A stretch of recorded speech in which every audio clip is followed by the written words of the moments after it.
Hey guys, I just wanted to offer just a quick cautionary tale on this episode as well. And I apologize that this is several weeks that we've had some sensitive content. And while I think the vast majority of you are adults that listen to this, you may be driving down the road and have a child, but listening in the car. We don't want to offend anyone. But the realities are, as they were when we talked with Mark Sorsby a couple of weeks ago. This week's topic is about broken people, and we live in a broken world. And part of that, the way that brokenness manifests itself, is in addictions, and particularly this week and the next week, we will be talking about pornography addiction. It is an increasingly sensitive issue, an increasing problem. People ask, what's this got to do with church planting? This has plenty to do with church planting. When you are ministering, when you're planting a church, the likelihood that you're going to encounter this are higher in a church plant because of the people that you attract. You're seen as a open community as opposed to a closed community. And so that is why people who are broken tend to be more attracted to church plants. That's not a bad thing. The church is a hospital for the sick, as they say. And of course, we are supposed to, when you're doing church planting, you're going to be in the community much more. And the likelihood that you'll probably be ministering to 10 times more people outside of your church than you will inside a church when you're doing a church plant, because you're just missional. And you understand that God is sending us. So, again, today's topic is about pornography. Our guest, Bob Hunter, Dr. Bob Hunter, does use language related to pornography. And so we just want to kind of give you that warning there. I hope you have a fantastic day. Like and subscribe, if you will. And just a reminder that my book and Desmond's book is available at Amazon or anywhere you buy books online, or you can also go to book.revitalizingtoplant.com and get it for a discount. Have a great day. Thanks for listening. Again, if you'd like and subscribe, we have a lot of listeners, but we need people to subscribe and review it as well. Thanks. And they will be traumatized with graphic sexual images at a very early age. It's what we call PSR. You know what PSR stands for? Pornographic style relationships. Because their education comes from graphic sexual images. And their minds are conditioned to think in terms of, this is how relationships work. This is what she wants. She wants that aggressiveness. She wants that particular sex act. When in fact, that's not the case. But they're so conditioned and their minds are pornified to the point that they will act out. I call it porn's worst case scenario. Young men that are so conditioned with pornography that eventually what happens is they will act out. They will act out because, they continue to run with the fantasies and they have this appetite that grows for more graphic sexual content. Marcus Aurelius said, "What we do in life echoes through eternity." What is your life echoing through eternity? Welcome to Echoes Through Eternity with Dr. Jeffrey Skinner. Our mission is to inspire, engage, and encourage leaders from across the globe to plant missional churches and be servant leaders. So join us and hear the stories of servant leaders reverberating lives as God echoes them through eternity. Brought to you by Missional Church Planting and Leadership Development and Dynamic Church Planting International. So what's the third component there? So we talked about the emotional healing. What is the third component there? So then we have to move to measures of accountability. So accountability is a big component of the recovery journey, and you cannot skip this step. Okay. So there are no shortcuts when it comes to accountability. And so thank God for Covenant Eyes and other software programs that can filter and that, provide device accountability. Because if guys aren't locking down their devices and using accountability software in conjunction with an accountability partner, they almost have no chance.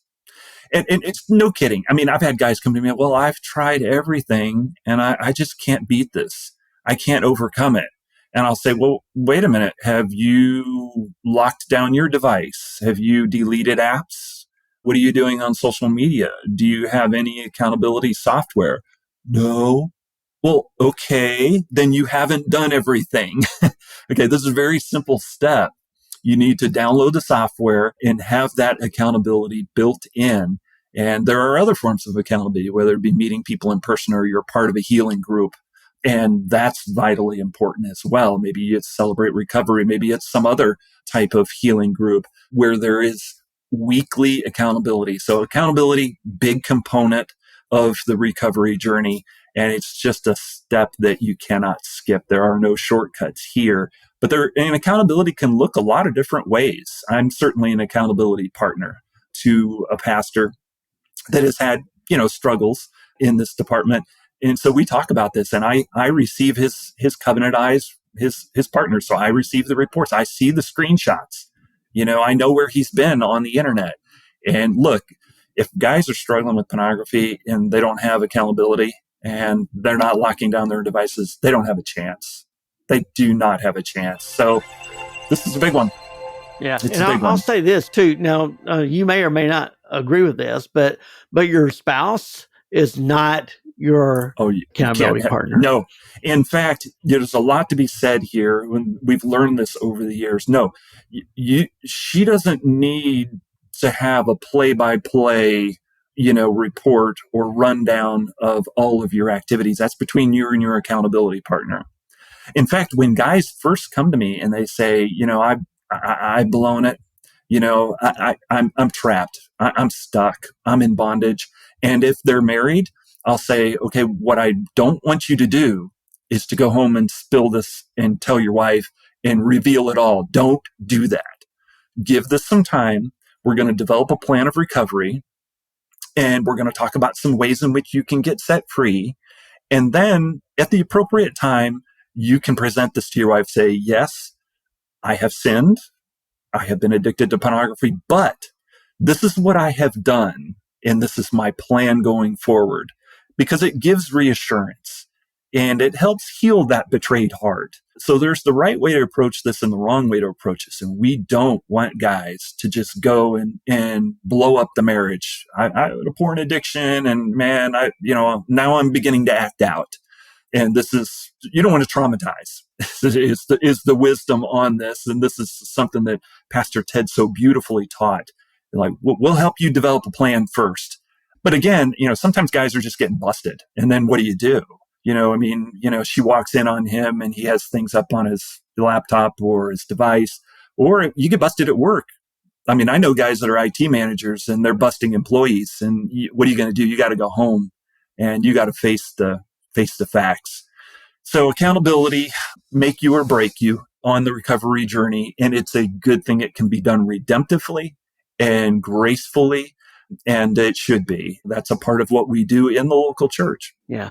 And we men, because we process data, process information so differently than women, I think sometimes it's the guy scratches his head. Well, it was just on a screen, so what's the big deal? Why does she feel so betrayed? It was just, I didn't mean anything by it. And that'll bring us to how women are connected to pornography. It's more just kind of a preview, more relationally oriented for them. So they're much more likely to act out.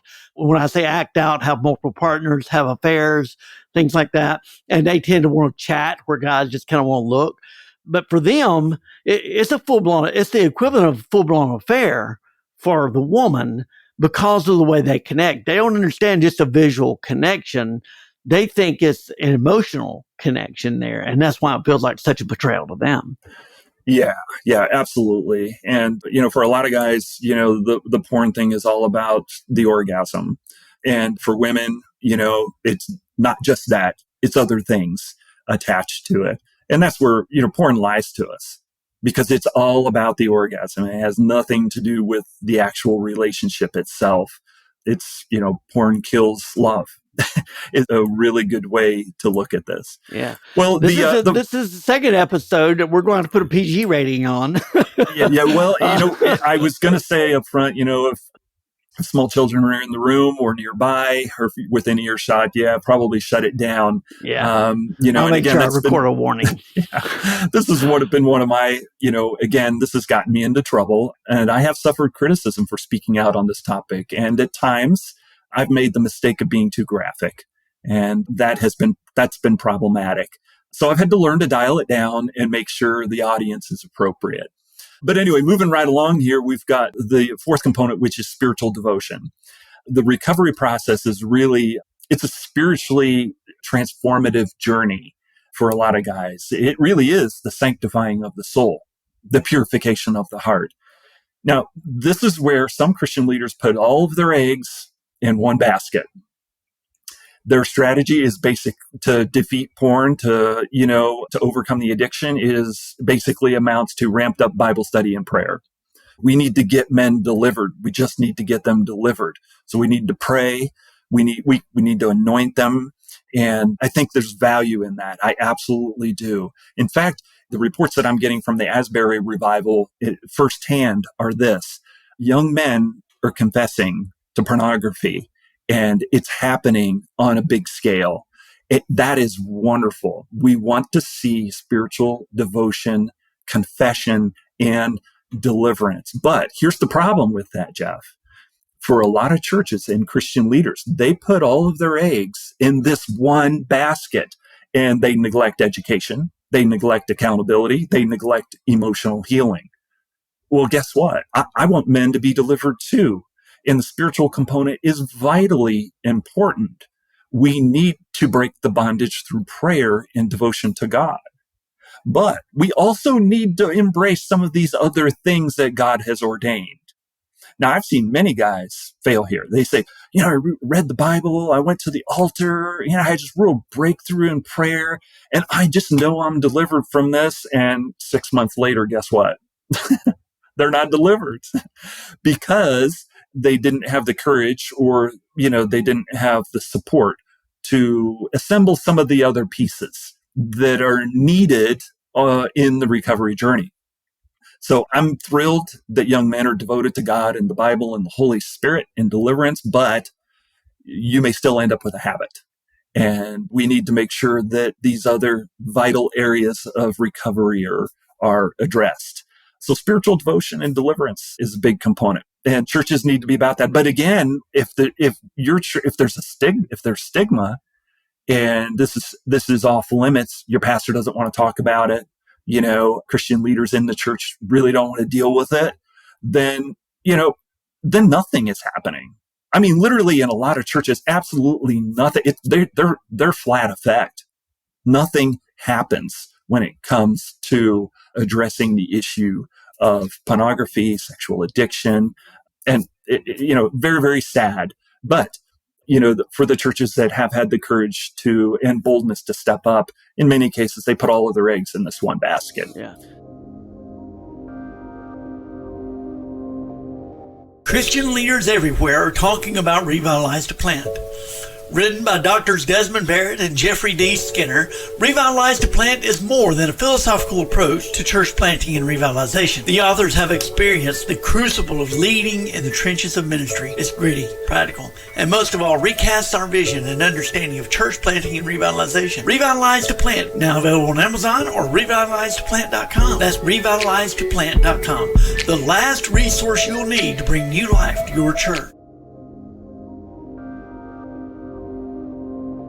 It's been a while back. I heard a statistic, and I don't know how valid it still is or not, because we've become so much more aware of it. But used to, you'd go into the hotels, and they would have pay-per-view channels and things like that you could purchase. And I heard a conversation statistic that said that when the Christians came to town, that the hotels made the most money off their pay-per-view channels, because they had access. They get access to it. Yeah. It's sad. And so, I mean, it affects everybody with no exception. When I ran my IT company, when we started out with the PCs, This is brand new. This is when technology was new. It was before tech porn was even as prevalent as it is today. It was before you had all the various websites that are out there that you can go to, before your TikToks and everything. And so pastors didn't know about cache on browsers. And so they'd bring their PC in, and I had employees working for me, their computer broke. And they're like, yeah, the computer is just not working for some reason. And inevitably it's covered with viruses.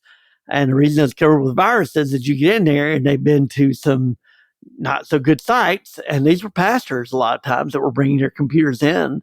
Again, this is 25 years ago. This is before the advent of everything that we have today, before you had all the spam filters and everything. And basically you just had AOL it was dial up internet. And so, high speed internet is pictures in, now it's video and everything that goes with that. So it affects everybody. So the point being is shame, to be shamed by it doesn't do any good. That's the trap of Satan, is he shames you into hiding. That's the sin that Adam and Eve had. It was that they were hiding from God.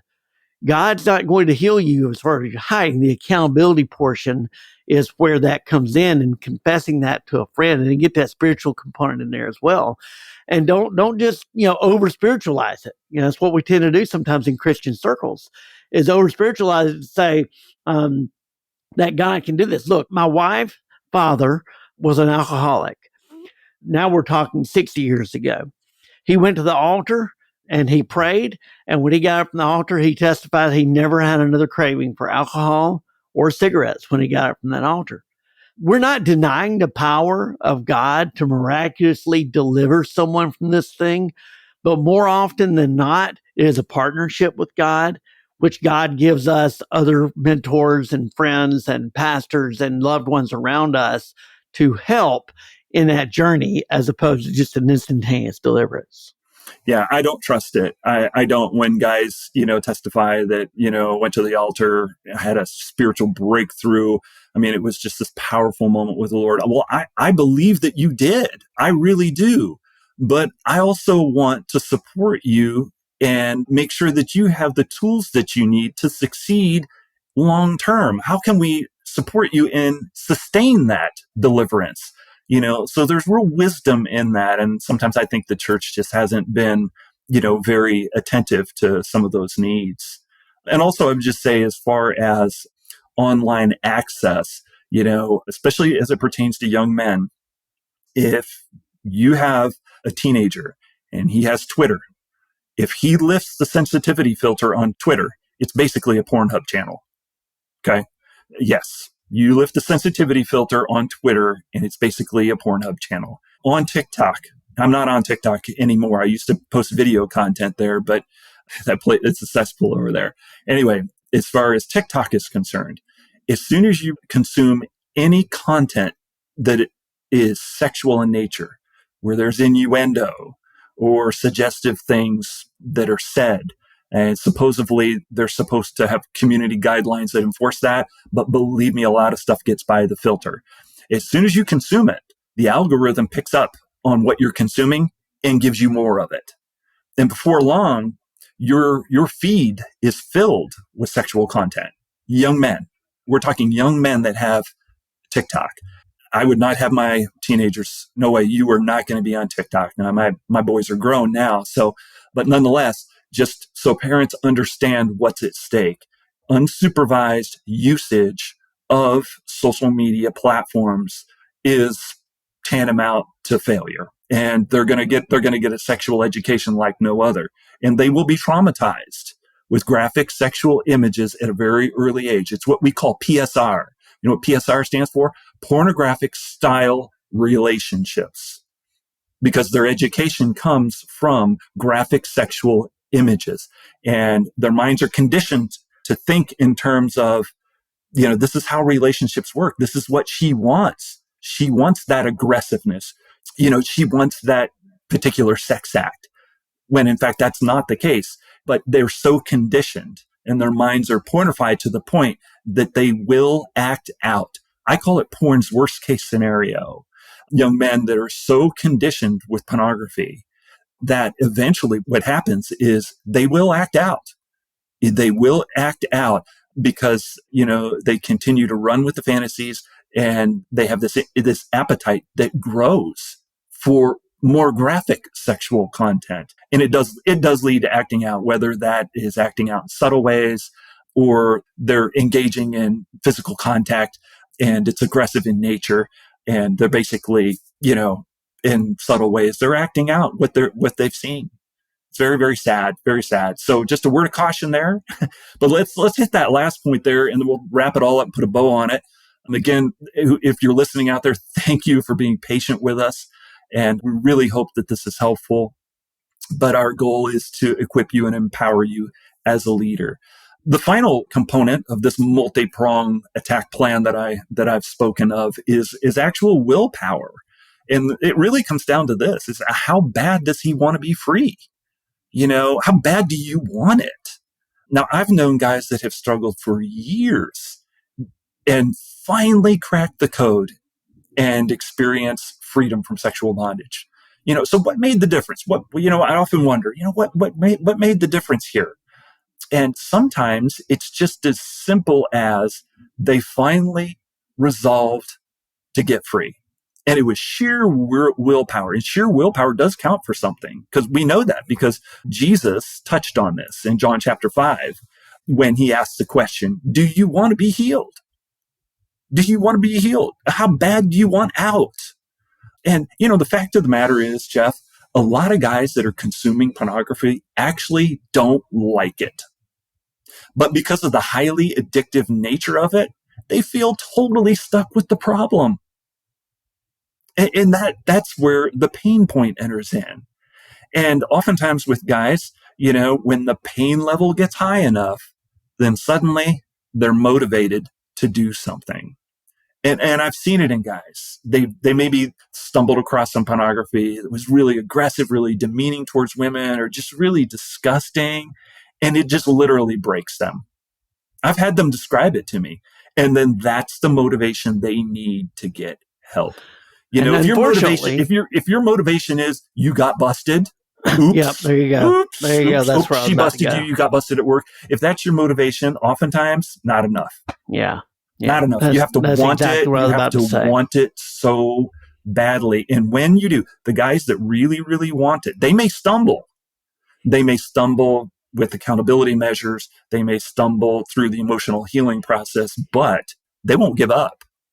They won't give up until they're healed.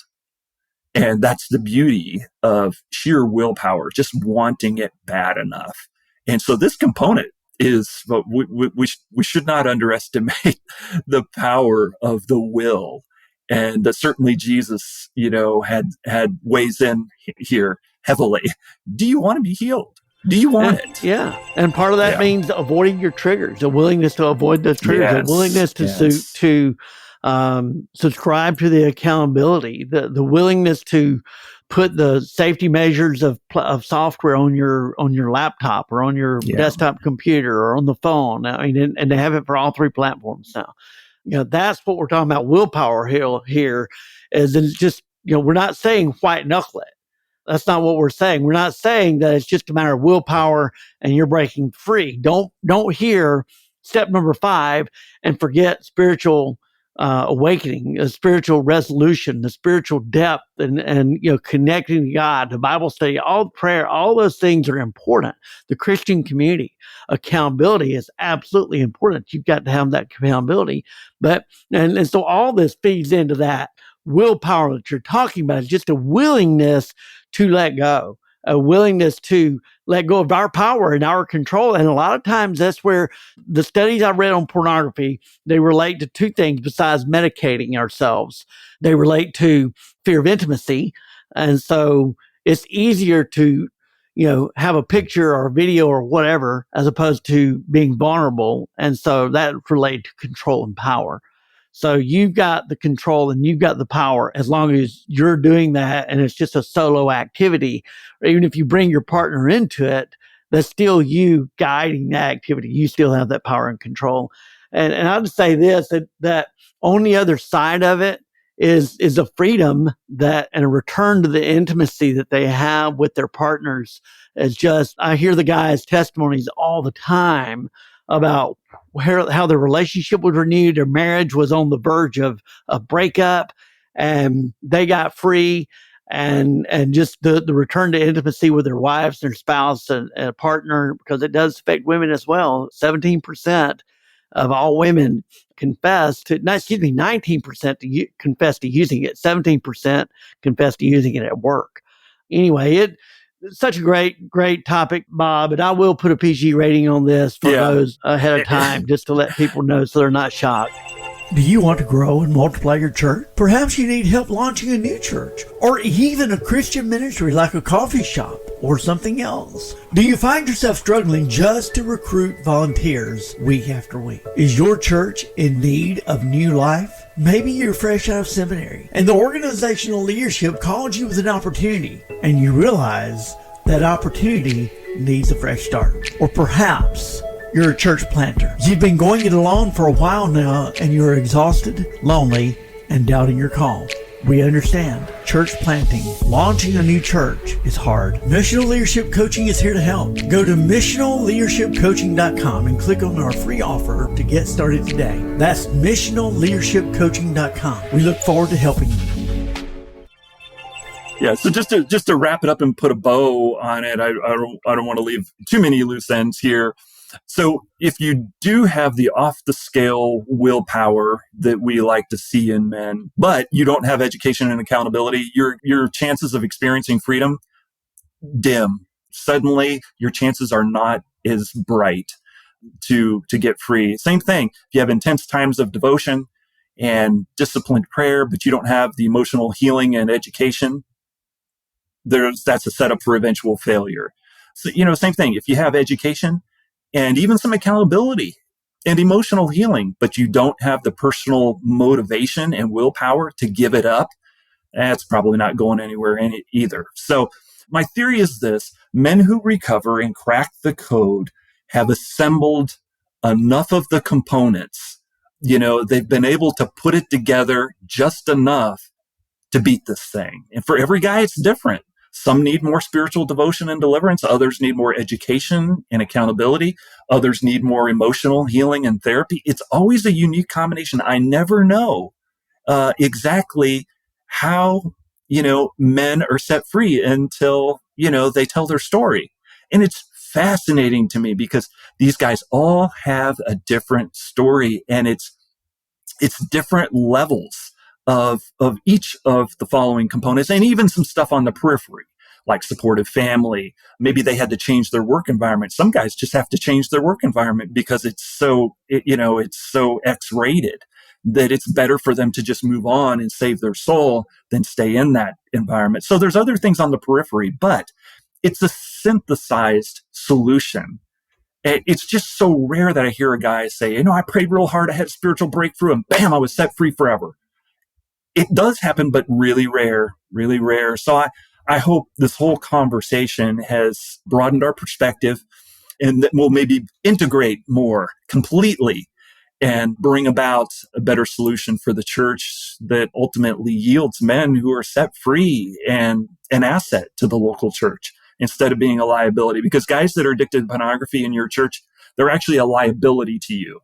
They are a liability to you because you never know when they might act out. You never know when the affair's coming. You don't know. So we need to have men who are set free and women who are set free. Church has been one-dimensional for too long, Jeff. Yeah, I agree. We have to move beyond. We have to move beyond that and be a bigger part of the solution. Yeah, I did some ministry down in Columbus, Georgia, and Fort Benning. That's a big military base down there. You would be shocked at how rampant pornography is within the military. Oh, yeah. Or maybe not shocked, but it's a huge issue within the military. And this was early in our marriage, Fort Benning Victory Drive is down there near the base. It was littered with prostitution. You had strip clubs. You had again, this is prior to the internet. And so you had all that down there on Victory Drive. We had a mayor that came in and basically cleaned it all up. And it's great that it got cleaned up, but then it went underground.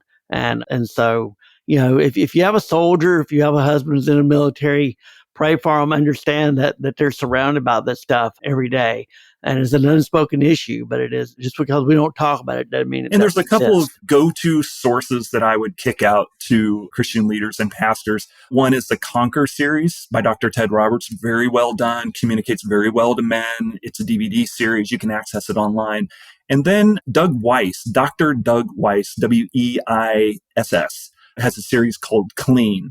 And he also deals with the sexual intimacy in the context of marriage and healing and recovery from that. So those are kind of two of my go-to sources. Good. If you're looking, and then puredesire.org has some online accountability groups that can be real helpful to men. Right. So and I'll make sure I link empowered. Those in our comments. I'll put all that in our comments and everything. Bob, I almost called you Doug. Not sure who Doug is, but man. Just the cobwebs of old age, I guess, in here. But great having you again. We didn't beat the pork addiction. I mean, what happened to that discussion? But maybe we made some progress on porn addiction. That's it. The food addiction is a separate issue for a separate time. Yeah, and sure. That's one of those allowable sins within the church, right? I mean, we can talk about addiction, we can but don't talk about my food. Yeah, don't talk about my food. All right, Bob. And we'll turn this into 2 episodes, by the way, not just one, because it went an hour. And so we'll turn this into 2, and that'll be good. All right. Thanks, Bob. All right. Have a great day. I want to remind everyone, too, that on Revitalize to Plant, reshaping the established church to plant churches is available at on Amazon or anywhere, Whiffenstock, anywhere you want to buy books, Books A Million, or you can go to book.revitalizetoplant.com. And there you can get a discount on for $15. I think it lists for $19 on Amazon. But I'll even pay the shipping through the USPS, United States Postal Service. I'll pay the shipping if you want to purchase it directly from me. Again, that's $15. It doesn't matter either way. But revitalizetheplant.com. And you all, it's been great being here. I appreciate it. Like and subscribe, if you will. A lot of people listen to this. We get about 2,000 downloads per episode. We're in the top 17% of all podcasts, which is great. This is just a testimony to people wanting to hear the story of God, and all that is good. But I'd encourage you to subscribe and then share it with your friends, because the subscriber base is what will help us get these voices out there, right? I've told you this is not about me. It cost me money to produce this podcast. I paid over $1,000 last year just in podcast promotion, production, and the tools to edit, the hosting of the podcast is not free. All these things, I'd encourage you to please like and subscribe, if you will. Thanks a lot. You can be a co-creator with God by helping to echo our guest voices. Share our episodes with friends and family and on your own social media accounts. Give us positive 5-star reviews. The more positive reviews we have, the more visibility we have, and the more voices that are echoed through eternity. We often invite guests who are serving faithfully year after year, often in anonymity in their respective roles in ministries. God sees them, and the reality is for a good kingdom leader, that's enough. We do not do what we do for the accolades of humanity. We do it because we're called by God. But I believe that God uses people like you and I to continue those reverberations and echo them throughout eternity.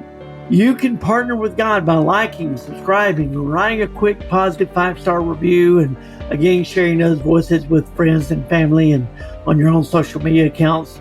Those reviews will eventually lead to other guests who have larger platforms that have more listeners, who will then in turn listen to the show. And again, it further echoes those voices, which is the whole vision of the Echoes Through Eternity podcast here, is to continue echoing those voices that God is echoing through eternity there. So like and subscribe and review us if you would. We'd appreciate that greatly.